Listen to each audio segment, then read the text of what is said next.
حضور یہ سوال بھی ایک بہن کی طرف سے ہے. وہ کہتی ہیں کہ جو قرآن کریم کی یہ آیت ہے وَمَا أَصَابَكُم مِّن مُّصِيبَةٍ فَبِمَا كَسَبَتْ أَيْدِيكُمْ وَيَعْفُو عَن كَثِيرٍ، تو اس میں ہم دنیا میں دیکھتے ہیں کہ بعض ایک فیملی یا کچھ پہ بہت زیادہ آزمائشیں یا امتحان آتے ہیں، تو جبکہ بعض لوگ جو اتنے نیک بھی نہیں ہوتے وہ بہت دہشت کرتے ہیں، تو کیا یہ ہمارے گناہ یا اعمال کی وجہ سے ہوتا ہے؟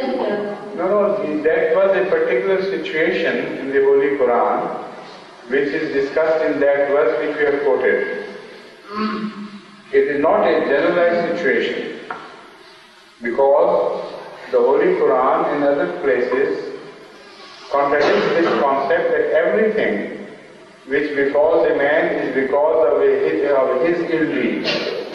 Because in one place, in one verse, the Holy Quran warns people against calamity, nationwide calamity, which will not make distinction between good and bad. And even the good people will suffer in such calamity that may befall man of a very wide national volume and application.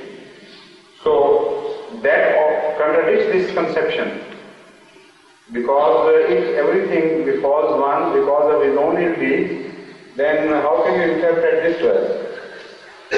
That verse which we have just mentioned applies to a certain situation alone.